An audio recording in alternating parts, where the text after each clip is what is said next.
And gentlemen, reading side by side verse 3 of Psalms 40 and 41, it says,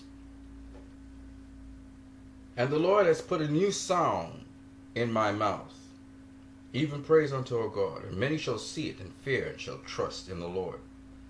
The Lord will strengthen you upon the bed of languishing. He will make your bed even in your illness." Copernic, he took a stand, and because of his action last year, in which it cost him his professional career, we get to know and continue to know about the unfair injustices towards black people who have been targeted and murdered by police brutality. In the NFL, certain members of the NFL took a stand to kneel before the national anthem and the flag.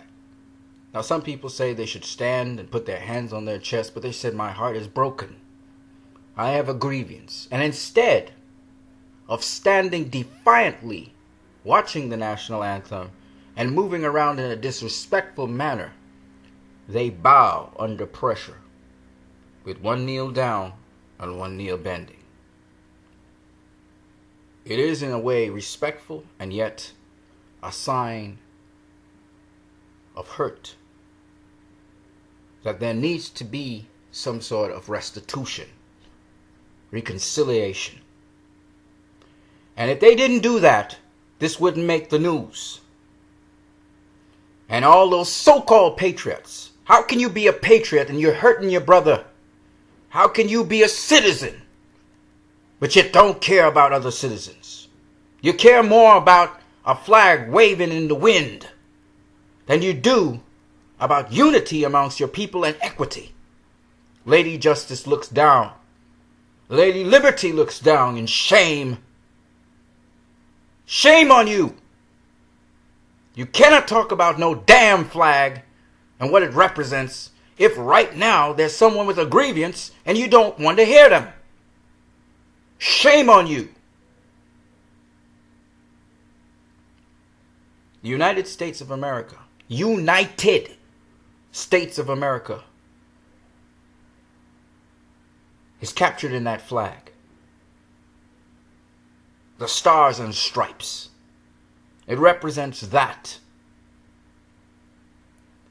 And you try to get on a ticky-tack technicality about people bowing before a flag. The whole NBA right now is in support of Copernic, who got kicked out of his job. He should get back his job.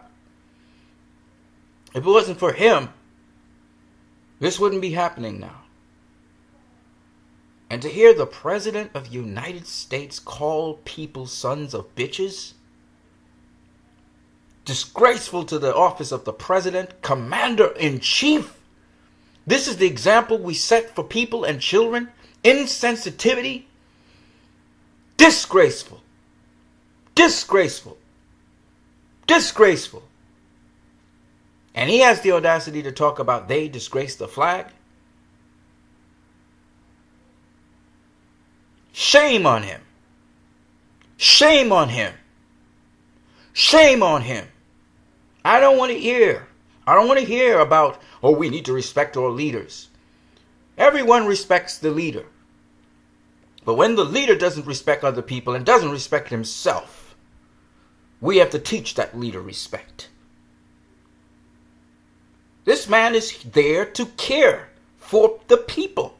He's there to care for the United States of America. He's been given the biggest office of the land because he's supposed to be the biggest servant. Shame on him. Shame on him. And so I took this time as someone outside of the United States of America to let you guys know how it feels, how the world feels about the United States of America, particularly the president of it. This guy antagonizes Iran and Korea, North Korea. Shame on him. Shame on him. Don't get me started. I double down like double down Dixon. I'll double down on this fool because he's wrong. He's wrong. He's wrong. There's no defending it. Now Iran is going back nuclear. And they ain't going to stop because they feel America's two-timing them. Because one president said, we'll make a deal with you. No more nuclear weapons. Let's do this transaction with people. The next government comes in and says, Iran is a terror. So they ain't going to trust nobody. North Korea, they're just going to escalate their nuclear program because they feel that America is the bully. It will threaten them, and it will, if it gets a chance, it will wipe them off the face of the earth. So they're going to double down too. Shame on you. Shame on you. Shame on you, Donald Trump, and your regime. Shame on you. I have no problem going head to head with this guy because he doesn't have any guts. He's not a man. He doesn't know what it is to be a man. He's a coward with a big mouth who tries to put fear in other people. He's the bully like Sergei Kovalov. But when the bully meets his match and he gets hit to the body, he cowers and falls. This guy has never experienced hardship. This guy has never experienced being victimized and ostracized. He doesn't know what that is. He's always had opportunity. So that he tries to avoid adversity. He takes no responsibility for any of his actions. None. And as a result of that, without a moral compass, without any character, this guy can say nothing on any issue and we take him seriously. Just like Adolf Hitler. He's charismatic, but that's it. As a leader of a country that is united, the last thing we need is a divisive voice. As Americans, my advice to you as an outsider is this. Your democracy is in trouble. Gradually, this guy and his cahoots, particularly the Attorney General, they are constantly destroying the values that America stands for. The dreamers, nobody's talking about them. What has happened to them? Are they getting exported back to their country because the legislator's not there to protect them? Nobody's talking about that. The news media is not covering that. Cover it! Cover it. They are hurricane victims. At least we see Americans helping Americans. Yet this guy, he's hesitant to help the people in Puerto Rico. Shame on him! Shame on him!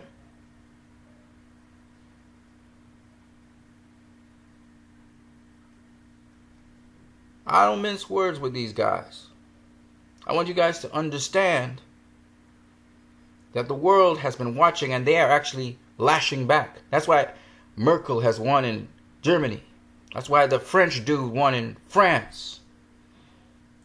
They're lashing back. That's why the South Korean president is who he is.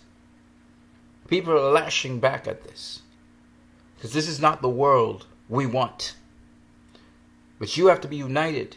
You are called the United States of America. You have to be united now and speak with one voice against any exploitation of any human being in the United States of America. It's up to you. You don't have much time. The way how things are going, your democracy will be destroyed within a year. And this guy will be like Adolf Hitler. You have a very short time to act. You cannot be behaving as if you're confused and spinning top in mud.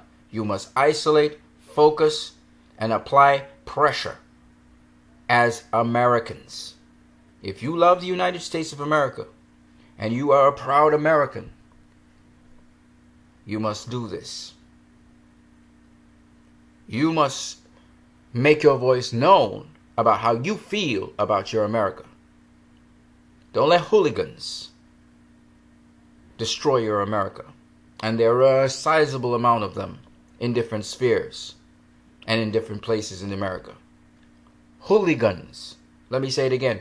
Hooligans. These people have no moral compass.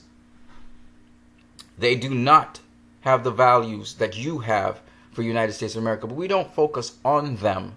We focus on you, the decent people. I don't care if you voted for Donald Trump or not. That doesn't make you not a decent person. But you've got to be watching at the destruction of character. There is no moral compass with these people. And I've been looking for good things to say about this guy. He went down to Texas. That was a good thing. He went to Florida. That's a good thing.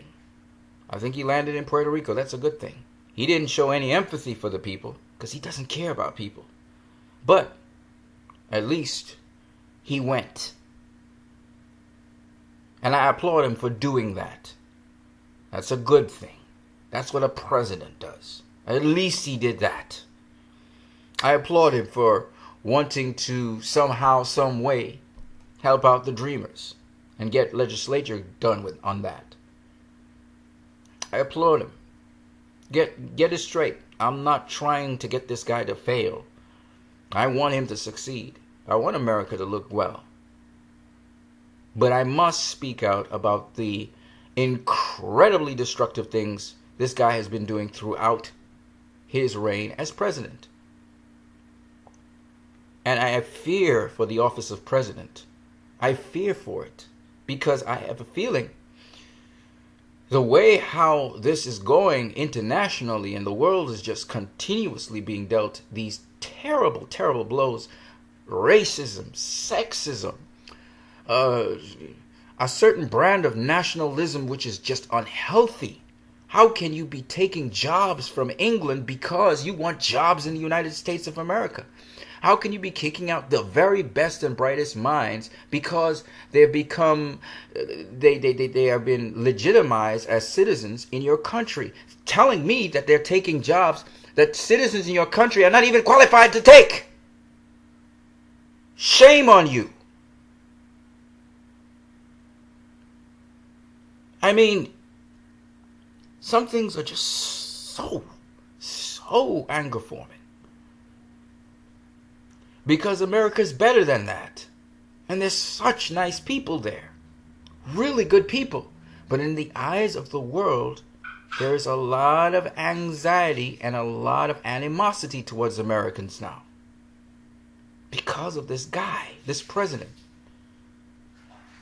Where there shouldn't be animosity and anger towards Americans.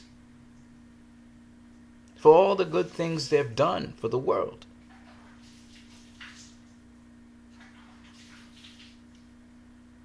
We have a very narrow-minded president.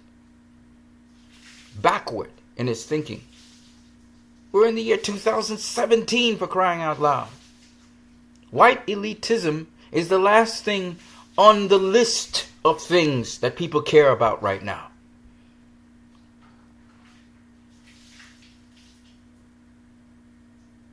I don't want to know what he means by make America great again. I don't want to know that.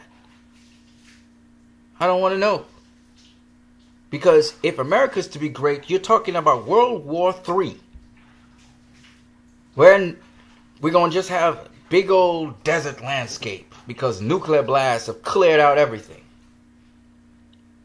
And he's down in a bunker somewhere 700 feet below the ground, living, because he's fine.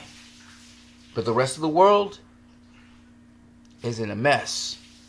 That's make America great again, because he doesn't care about you, and he doesn't care about me. He cares about him. And America's great once he's fine. You hear him all the time. Oh, this was a great thing that we've done. And the thing that they done was something horrific. I don't want to know what America Great Again is. I don't. Anyway, let's get on to the boxing. So, Canelo Alvarez versus Gennady Golovkin, their pay-per-views did 1.3 million buys. And that is fantastic to hear. It wasn't 2 million. I guess that estimate was way too high. But that is, again, in line with what Canelo Alvarez generally makes. But he is the guy consistently making over 1 million pay-per-view buys. This year, he also faced Julio Cesar Chavez. He made over 1 million pay-per-view buys. So, kudos to Canelo. Of course, it still is not in the category of Floyd Mayweather, which did 4.4 million pay-per-view buys versus McGregor. But, again, there are a couple things people need to understand. Even though this was a solid fight, this absolutely was a much more legitimate boxing fight than this fight, right? But even so, I try to explain to people, one of the things that makes you a pay-per-view star is your personality. Personality makes a big difference. That 4.4 million was because Conor McGregor and Floyd Mayweather are huge personalities in the world. Everybody knows Conor McGregor. Everybody knows Floyd Mayweather. Right? Canelo is building up to that. More people are knowing about this name, Canelo Alvarez. Now, Canelo has to have some personality. And I don't know how much personality Canelo has because I've never really heard Canelo in his own words. Like, how do I say this? He has to be translated. When he said, "I was born ready," that was interesting because hearing him speak some English, it made you get the feel for what Canelo is. And Canelo seems to be a very passionate kind of person. He's also very, he's sort of kind of conservative as well in how he responds, but he's sort of passionate. And I think, I don't know if he'll cross over to English, but I hope he does. I think how he crosses over to English and how he's passionate. Oscar De La Hoya is a very magnetic personality. Oscar De La Hoya has that passion as well in his voice. That sells. That sells. That sells. So, as Canelo takes on tough challenges and tough competition continuously in his career, his pay-per-view numbers are going to go up and up and up. And also, either Canelo learning English and speaking some English, not a whole lot, but just some, so people can feel, the English-speaking people can feel his passion. I think that's what I would do, because you need to know the personality of the person. You see, what makes a superstar is the personality of a person, okay? And Canelo's a brilliant boxer, okay? And I will highlight some of the things he did in the fight, but I have to watch for copyright infringements, because I did the entire fight, guys, and that thing has been flagged. I literally was flagged. The video was pulled down. I believe someone who probably didn't like me reported me, but it's all good.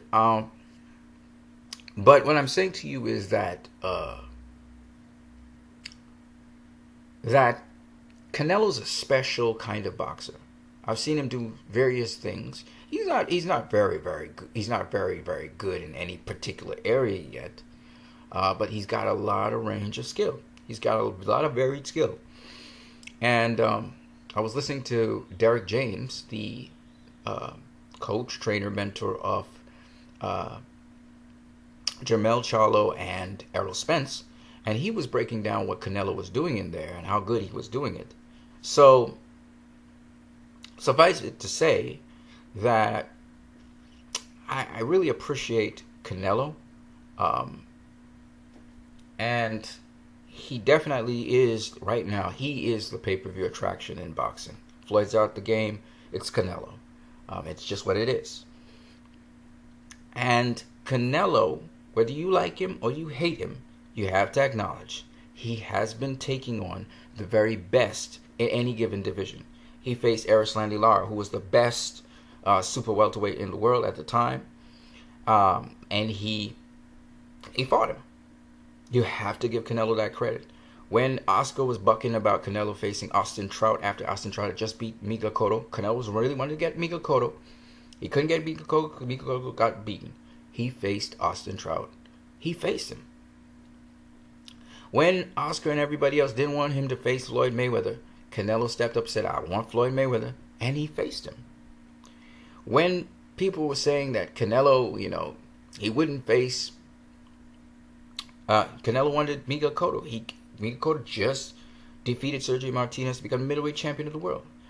And he faced Miguel Cotto. Okay?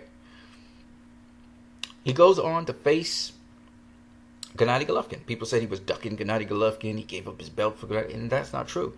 What happened was they were trying to negotiate it, and time ran out, and the WBC stripped Canelo. That's how Golovkin got the belt. Canelo wanted to face Golovkin. He wanted to face him at a catch weight, but he wanted to face Golovkin. He ended up facing Golovkin at full weight. And we saw what happened in that fight. And you can say what you want. These are the facts. Canelo landed most of the power punches, had the higher connect percentage both in the fight, in power punches. Okay? Say what you want. Gennady Golovkin missed over 500 punches on Canelo. So you can say whatever you want, but just know this. The fight where people said Canelo was afraid of Golovkin, and that Golovkin would stop Canelo, he didn't stop Canelo. Not only did he not stop Canelo, not only did he not connect on Canelo, Canelo connected on him. And you can argue very strongly, as I do, that Canelo dominated that fight in terms of how many rounds were won. Now, this wasn't even a close fight. But just that everybody's eyes, they didn't see that. And so Canelo has to make it even clearer next time, and he has to stay sharper next time. As I said before, he needs to do more leg drills. Once he does his footwork drills, he'll be fine. He'll be sharp all the way through the fight. Because his legs, his feet failed him more than anything else. But once he makes it abundantly clear that he won the first fight, again, I generally am right on these things. I told people that Andre Ward beat Sergey Kovalev the first time. People didn't see it because they couldn't see the body punching. And again, the lost art of body punching. And the lost art of body punching is one in which, as this video is kind of long, the lost art of body punching is this, that a lot of people don't know how to go to the body and not get hit up top, not get hit to the head. So it's a certain skill, and Canelo has that. He has it, as Floyd has it. And people say he's taken a lot from Floyd's book. I wouldn't be surprised. He's seen Floyd. He watched Floyd box a lot. But also, he's taken a lot from other great fighters' books. I've said all of this before, but I just wanted to say it again. Because I just strongly believe that a lot of people do not see certain things and don't factor certain things in with boxing. It takes guys who actually train boxers or been in boxing that see the truth of what's really happening in a fight. You know what I mean? And so I just like to talk these things. I like to share what I know, and I don't know much about boxing, but I can follow a fight. I can follow what fighters are doing in there. So the appreciation of the sport of boxing is the thing. I was listening to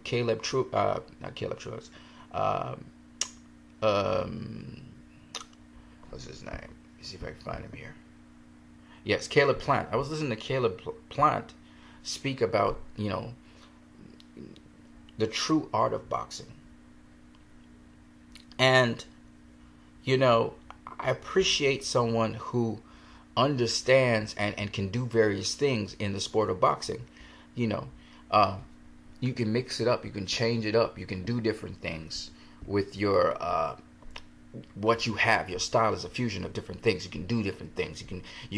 As we say, you can deal in different terrains. If you want to be in close, I can handle you there. Mid range, I can handle you there. Outside, I can handle you there.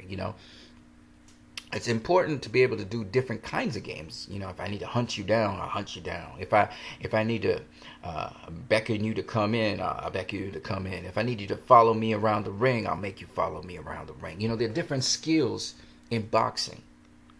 And the more varied your skills, Timothy Bradley is a perfect example. Timothy Bradley could do it all, but he's not great in any one of the areas.